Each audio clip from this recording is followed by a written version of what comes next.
Welcome, ladies and gentlemen.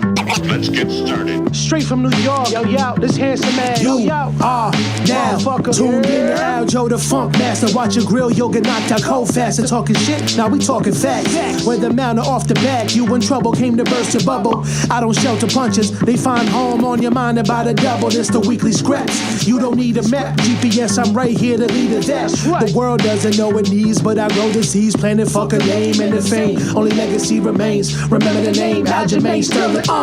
It ain't safe, Motherfuckers.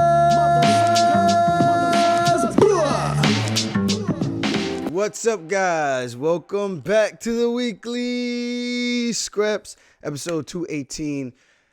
Wow. First off, can I just say what a great mega fight between the one and only Islam Makhachev versus the one and only Alexander Volkanovski. Volkanovski at 155. Put some respect on that man's name when you discuss the great Volkanovski.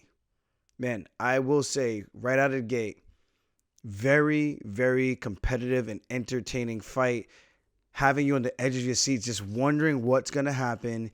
Can Islam knock him out? But before we get into this, just want to remind you guys that my song Go Dumb is dropping tonight at midnight. Actually, this is going to come out tomorrow, so it's actually going to be out now. Go Dumb on all streaming platforms. Go check that out. Myself and my brother from the same mother, same papa. I'm actually happy about this because it's the first song that we've actually done together, like on a serious note, not like joking around or whatever. And I'm actually really excited about it because I always wanted to make a song at least once before I was done with my MMA career. I said this has got to be something on my bucket list, and obviously I'll let the people be the judge. You guys tell me what you think. I think it's pretty dope. I don't think it's like, I'm not going to say it's Drake, oh, this is a crazy banger for the summer. But I'm going to say it's a pretty good song for an MMA fighter who doesn't really rap full time, like at all. You know, but I would like to do more because, again, hip-hop was one of my favorite things that I loved growing up watching. Lil Wayne, the Hot Boys, all those type of things. Who else was back there? Even Lil Chingy. Like the way you do that right there. Like there's so many like cool artists that came through. Nas, Nelly, Biggie, DMX, you got Tupac. There's just, the list goes on and on and on, man. And of course, one of my favorites these days is Champagne Poppy, Drizzy Drake, 21 Savage. Check those guys out. Of course, we already know 21 and the Boy. That's why we listen to 21 and the Boy, because they drop bars. That's what we want, the bars we are putting on. If you don't know what I'm talking about, it's a reference from the song Her Loss, one of the songs on that album. Go check it out. Otherwise, I don't know what I'm even talking to you about this for. But let's move on. I just wanted to make sure I got that out. AljamainSterling.com. Go check out everything on there as well. But back to this UFC 284 in the books. Great fight, back and forth. I'm going to say, let's start off with this. Makhachev is still who we think he is. I'm going to say he's not. I think we've now gotten the questions answered that he is not unbeatable. He does bleed blood like all of us other human beings do. He can have his takedown stopped. He does have good striking as well.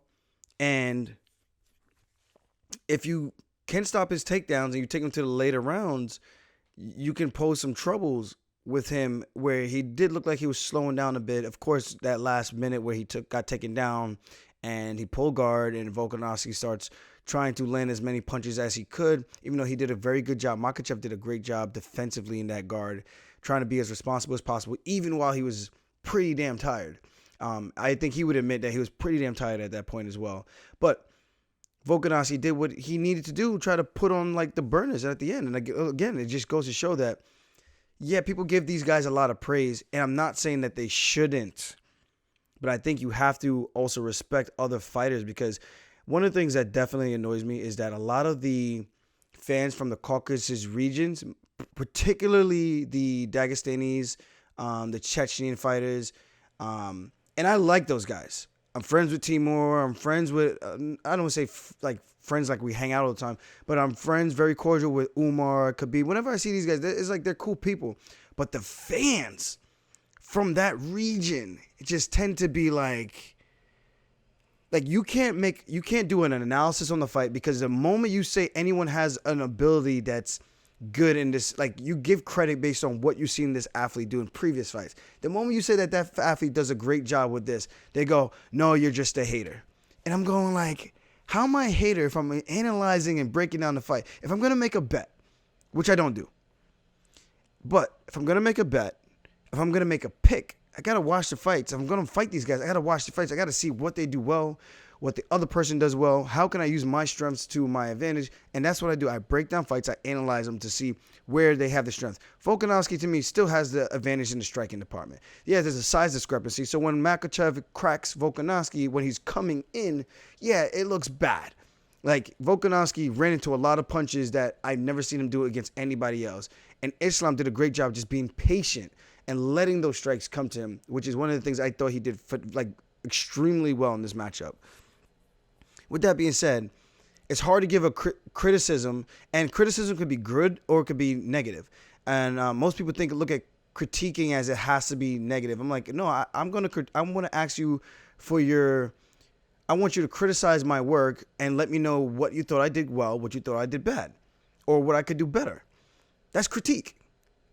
I like to think that's what critiquing means, So with that being said, that fan base can just be a little too much like, yo, you guys are like psychopaths at this point, because you can't even get a word. It's like trying to talk to somebody who just starts screaming. It's just like, are we having a debate? Are we having a conversation? Or we're just having a yelling contest? If we're going to have a yelling contest, I'm out.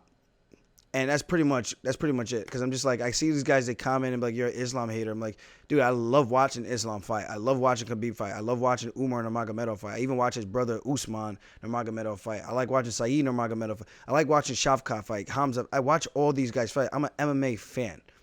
But the moment I try to say what another person does well, it's like, oh, you're a hater. It's the weirdest thing. And if they don't think that's weird, then I don't even know what else to say. It is what it is. Again, Makhachev did great, timing Volkanovski coming in, catching him with that check right hook over and over again. I wanted to see later in the rounds if Volkanovski could get Makhachev down, which he almost did multiple times with the body lock situations, trying to reap the leg. One moment looked very promising, but Makhachev's hips were just too good. Even when he got down to his knee, he got right back up, popped up, and had a strong whizzer. Stayed in great position, didn't take much damage, and it just goes to show you the high level and versatility that Makhachev has.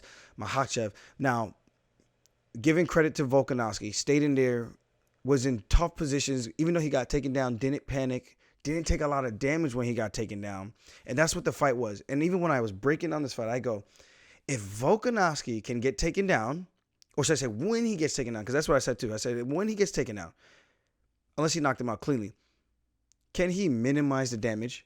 Can he put damage on Makhachev and make him pay for the takedown attempts and zap his energy? Or will he just get taken down and ragdolled for 25 minutes? And we saw that he did his homework and he looked great. I mean, pound for pound means if everything was equal, pound for pound, skill, speed, power. So obviously if I'm a 125er and I'm fighting Francis Ngannou at heavyweight, this pound for pound would mean if we were the same weight and we had our skill, who would be better? I mean, if you're looking at like a guy like Mighty Mouse or something, like, of course, if you supersize him to heavyweight, how heavy is a weight? Is he going to be the same exact size? So when we're talking pound for pound, we have to make everything as equal as possible, same weight class, maybe in their primes, like he was pound for pound one of the best, or she was pound for pound one of the best. That's typically what I think when I talk about a statement like that, in that category. Not what have you done for me lately? Like that does matter too. But at the same time, it's what have you done for me lately? But we're also talking about what have you done for me lately, the technique, and we're also talking about if everything was equal. So if we have those three factors, if Volkanovski was actually 155, like a true 155er, meaning he could not make 145. He could only fight at 155. They guys were relatively the same. Who wins skill for skill? I mean, I would like to think if Volkanovski was a true 55er and he fights Makhachev, hey, I think he wins the fight. I think it's hard to deny that based on what we saw with him being a smaller man coming up. It's not like Israel Adesanya coming up to fight Jan Blachowicz and it was not even close. He showed him that there are weight classes for a reason. 185 to 205 is too much of a weight gap for you to not put on the size and think that you're going to come up 20 pounds against me who probably walks around 30 pounds heavier than you and think you're going to beat me. It just doesn't make any sense.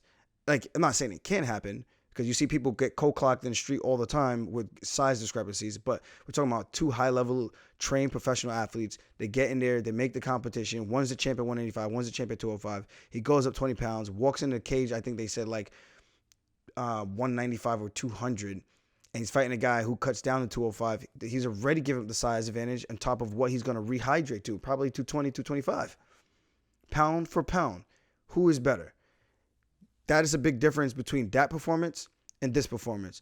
Conor McGregor coming up to 155 fighting Eddie Alvarez. That performance versus his other performance at 45. It's pound for pound, he was solid. You know what I mean? So it's like when we're comparing those things, and obviously when he fought Khabib, it's completely different. Khabib showed that he was truly the best 155er at the time. I'm not talking about that. I'm talking about strictly this when we have the best of the best, which is now Makhachev, versus the best of the best of 145, which is now Volkanovski, and then they fight, but one has to make the sacrifice of going up. It's not like TJ coming down to 135 and cutting extra weight that he's never even made before. So pound for pound, it's like, yeah, you killed yourself to make it, but is it actually equal? If Henry had came up, or they met in a catchweight middle, it just depends on how you look at it. So for me, I don't think Volkanovski should lose his number one spot. That's what I think. I know a lot of people who are the crazy bandwagon nut huggers who don't want to hear anything other than, inshallah, he's the greatest. Inshallah, he's the greatest. Inshallah, he's the greatest. Inshallah, he's the greatest. He can't be touched. Nobody can defeat him. He is the best. Dude, shut up, man. That is such an annoying, like, can you tell I'm annoyed by this? Very, very annoyed by this. It's just the most, it's like, why are we even competing if you think that, inshallah, he's the best ever? It's like, well, why even compete? If you're just going to say anything against what I say and say, no, there's no way it can happen. I'm just like, all right, so this guy shouldn't even fight because whatever you say is just God's word. It doesn't make any sense. It's like, relax. This is competition. People compete for things like this to happen because this is one of the greatest sports where there is a lot of upsets. For instance, I'm prime example number one. My coach, Matt Serra, prime example number two, maybe even number one. Not even having a chance in hell to beat George St. Pierre. He knocks him out. I mean, not a chance in hell. There's no way you're not on his level. There's no way you could close the gap, blah, blah, blah. You got to take it now. He's not even a wrestler. He's a boxer, and he threw your... Dude, this is why we compete. If I listened to half the critics out there who told me what I cannot do, I would not be here right now. And you guys would not give a damn about what I say about right now because I would not be important. My takes would not even matter. But obviously, I'm here for a reason because I battled through a gauntlet. Same thing, Volkanovski battled through a gauntlet. Makhachev battled through a gauntlet. Now he's here. So we have this matchup, and it's just like, I just don't feel, based on that performance, and they could run it back, and Makhachev could knock him out, and I could be like, okay, he's pound for pound for me. I give it to him.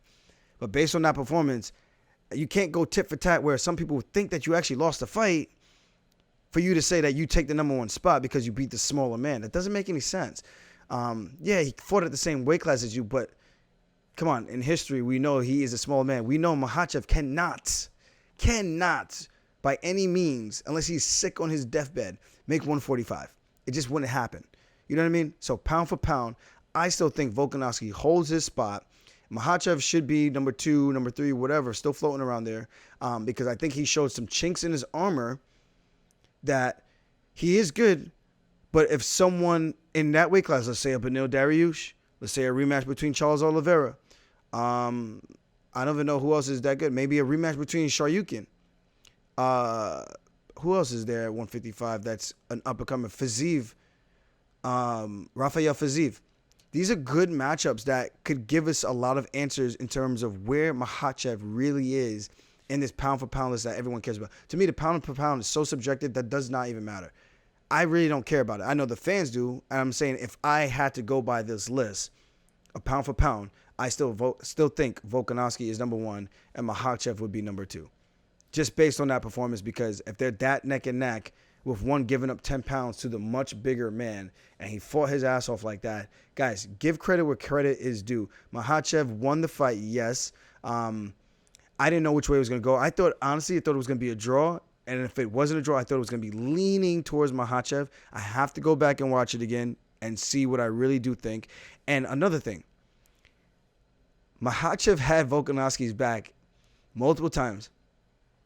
There was almost little to no damage done. People went to bat to try to say, I stalled the fight, didn't do anything against Jan. I ran away, and all I wanted to do was hug.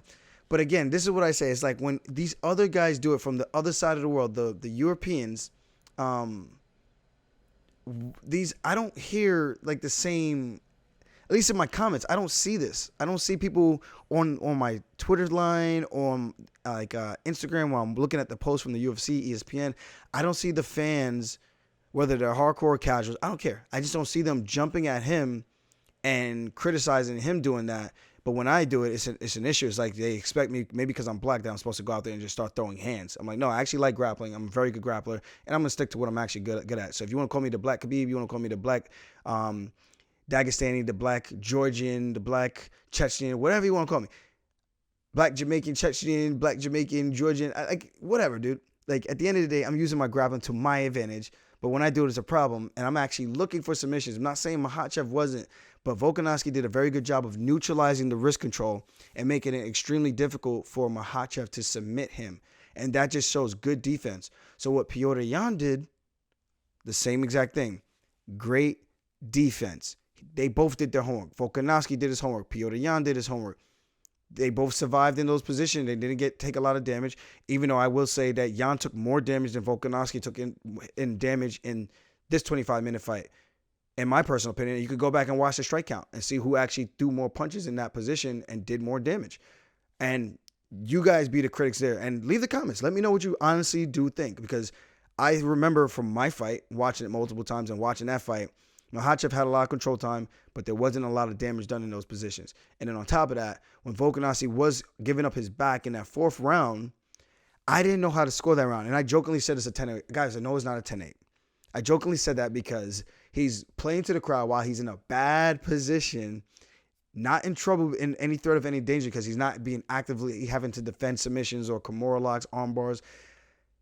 And he's punching Makhachev in his face, yelling at him, yelling at the crowd, and just putting on a show. And I just thought that was fun and entertaining. I'm like, man, this is supposed to be a position where he's supposed to be panicking and shitting himself, and he's actually having a great time and landing a lot of damage in this position, where I'm like, you can make a case that he actually won that round, or that round is a 10-10.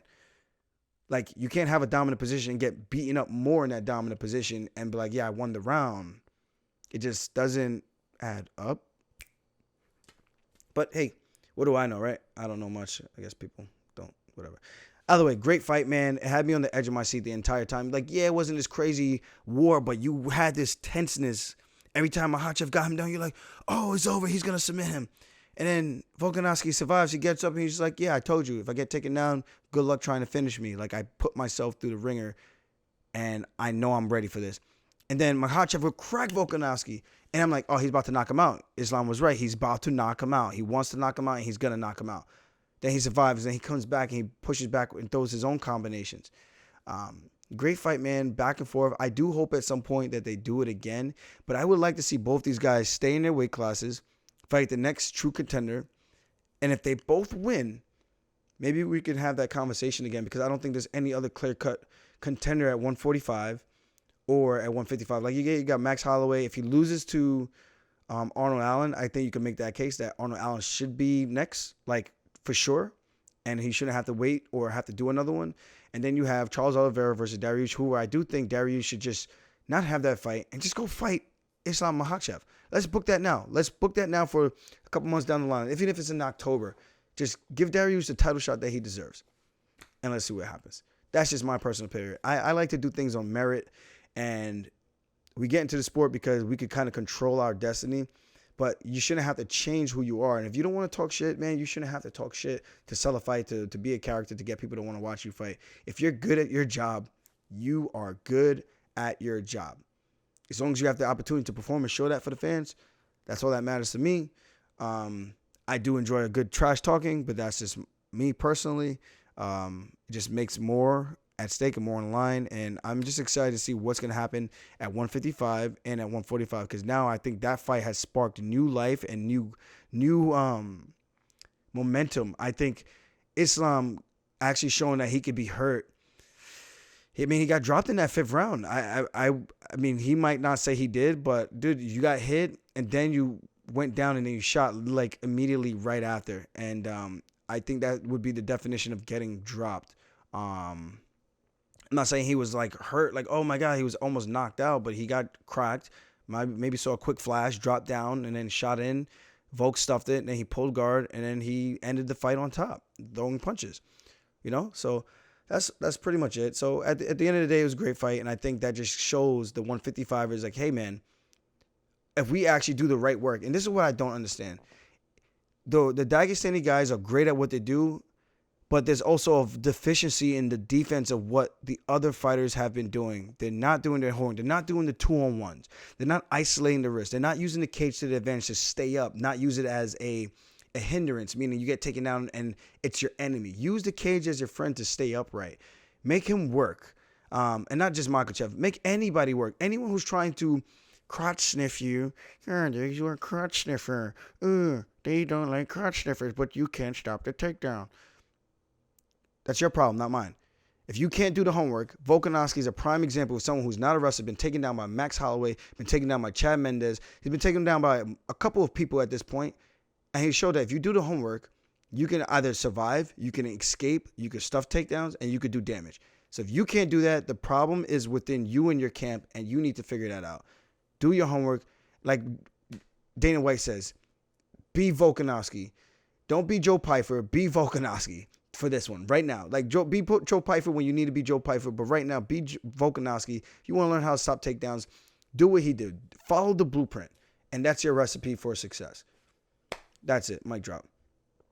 Next up, we got Yair Rodriguez versus Josh Emmett. This was a barn burner fight that I expected, and I said, man, the kicks of Yair Rodriguez is so dangerous and powerful and fast. It's like a whip with bones on it, or a baseball bat on it, the way he just whack. It's very, very impressive. The ones he was landing to the body, and then Josh was almost like eating it and then coming back with something, but as he was coming back, like he'll try to do like a soft check and crack back, and as he got hit to the body, Yair followed up with a beautiful cross, a kick-punch combination, one that I really, really love, and you can see me doing that against Cody Stamann, throwing the kick, and every time he check it, he try to step in, I come back with either the same side or the cross side attack. But Yair here was going same side, bow, bow. And man, lit him up, calf kicked the crap out of him a couple times. And I was like, dude, you can't eat too many of those calf kicks by a guy like Yair because you will be immobilized and it will hurt. And then Emmett, as I said, who throws heat, catches him one time on the chin. And I thought the fight was about to be over. I was like, wow, he had a great first 3.5 minutes of the first round, and now the fight's over literally seconds later. That's just how crazy, when you get to the top level, man, this is why I love this sport. You just never know what's going to happen. The highest of the highest level. It's a high-level chess match, man. Like, Emmett could have knocked him out, and Yair could have kept teeing him up and kept escaping all the big punishment, the big shots. He looked great after the fight, didn't take too much damage. And even off of his back, when he got rocked, he recovered. He tied up Josh Emmett, which showed the growth. You're not going to take me down anymore and think you're going to see the same Yair Rodriguez that fought BJ Penn. No. I learned. I evolved. I am better now from my mistakes. And if you take me down, just know there's going to be punches, there's going to be elbows, and there's going to be submission attempts. Beautiful triangle choke finish from Yair Rodriguez, who, honestly, I think he got taken down kind of because he went a little reckless with his attack, just being super aggressive. And being super aggressive sometimes puts you in a vulnerable position where he got taken down. Okay, cool. Now he's back in the guard. He felt like he was fine in his guard in the first round. Emmett was hurt at this point. He was putting on some good paces of kicks and punishment on Emmett. And once it hit the ground, he followed up with some more elbows. Emmett just trying to cover up. And eventually he slapped on that triangle. And dude, that's what this fight's all about. It's like you never know until you get in there. Like Emmett can crack. But when you got a guy who's longer and so fast and your style is just literally to bomb on somebody, you got to connect if you want to win. Where you got a guy who's got good footwork and he's got good timing, good awareness. Yair Rodriguez is going to be a problem for Volkanovski as well. I truly do believe that. Looks like he's getting better. His long range could be problematic if Volkanovski does try to take him down. The kicking range, if he sits outside, Makhachev almost kicked him a couple times with the head kick where he got one hand up at the last second, where if it was just a little bit more down or that kick came up a little bit higher, that could potentially be a TKO situation for Volkanovski. Game of inches. Great fight. I'm very much looking forward to the unification of Yair Rodriguez versus Alexander Volkanovski. It's going to be a great fight. I cannot wait to see that. Randy Brown versus Jack Della Maddalena. Crazy fight. I don't even know what else to say about JDM. I'm a believer now. I mean, I was a believer before, but obviously he's fighting a fellow Jamaican. 4 first-round finishes in a row. 1, 2, 3, 4. Randy Brown, Danny Roberts, Ramazan Emeev, Pete Rodriguez. And Ramazan Emeev is one of those Dagestani Russian strikers, very dangerous. And for him to knock him out, liver punch, it just goes to show you that the sky is the limit for this guy. He's not afraid of nobody. He's down to bite down on his mouthpiece and just put it on you and start swinging some bombs. And his hands, I got to see how big his fists are because it looks like he's got sledgehammers for fists. Kind of reminds me of John Lineker. For 135, Lineker has some freaking paws, bro. So you get a guy like that who connects where his fist is like the size of my head. Like that's a lot of real estate and a lot of force distributed to like boof. I'm a sound effects guy, guys. Sometimes I can be a little weird. This is just my personality. People don't always get to see this though because I do this amongst my friends. But sometimes the viewers, I get to share that side with you guys. But yeah, very big believer of him now. I was a believer before. I'm just, I got sided with my local New Yorker and fellow Jamaican brethren. Unfortunately, he got caught against the cage. He was looking good. It was like when he kicked him with that front kick to the face and he like that big toe toenail touched Jack Maddalena's nose and his lip. I think the toenail touching his lip got him so tight that he was like, nah, you're not about to just put your big toe on my lip and just get away with it. And then he just went after Randy from there. And once he closed the gap, he just started unloading. And one of the things I think was a flaw from Randy was when he was reaching out. That's where Maddalena kind of came around and landed that perfect right hand right around the chin. It looked like it hit him like right, like a behind the ear, but like on the neck/chin. It looked like it got like this entire spot right here.